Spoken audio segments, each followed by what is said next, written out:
Hey, Rusty. Hi. Guess what? What? We finally get to finish off that Stephen's story where he's giving that sermon and he's on trial type of thing. Oh, finally. You've been on that story for quite a while. Yeah, and yeah, I've been looking forward to see how it ends. You never told me yet. Well, how do you think it ends? Oh, normal stuff like everybody sings a hymn and say shakes everybody's hand and somebody invites them out for supper. Ooh, not quite exactly. In fact, I kind of struggled finding a kid's storybook or Bible storybook that showed this story.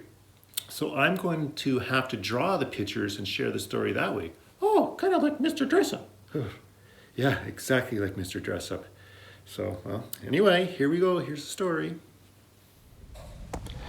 All right, I'll just draw really quick here. Acts 7, 44 to 60. And this is the story of the ending of Stephen. Here, I'll draw him in the middle here. And he's still talking to the Sanhedrin and all those people.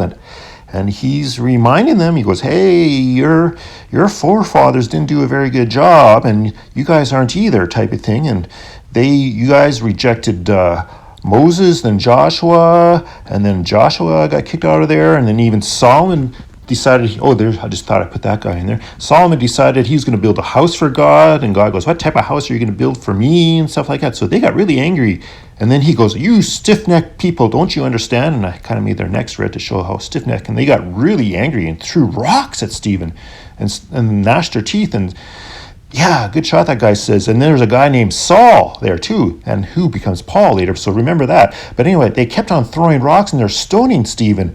And while that was all going on, like Stephen was almost kind of like praying. He says, I see the heaven open and the Son of Man standing at the right hand of God. And he's praying while all this is happening. And then he's got the joy of the Lord in him. And it's just incredible what's going on.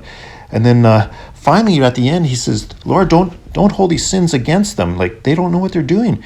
And they finally threw some stones, and he ended up lying, and he ended up dying there. And it's just like, oh, that's quite an ending for Stephen. But that's not the end, Rusty. Here, hang on to this picture. I'll draw you what's going on. And it continues, and it gets better. It goes Acts 8, 1 to 8. There's a guy named Philip. And then he hears what's going on, and then he's just all pumped up, and he's ready to go. He goes, well, I'll take care of this. And they got rid of Stephen, and I'll take care of this. And he starts preaching to the crowds, and he was full of the Spirit too, and he did miracles and stuff like that, and he healed people, and people are going like, wow, look at this guy, and who's this Jesus guy and stuff, and all these crowds started coming out, and they're all getting healed, and more people just kept on coming. And not just people that were getting healed, but he was actually casting out demons as well too. And there's people that have all these bad spirits in him, and he would say, get out in the name of Jesus, and they would spit out these spirits and stuff like that. And I'll color this one so it looks a little bit better, nicer picture. That looks a little bit better there. So yeah, it's not all bad. And Stephen, with what happened, Philip took over, and it was all good.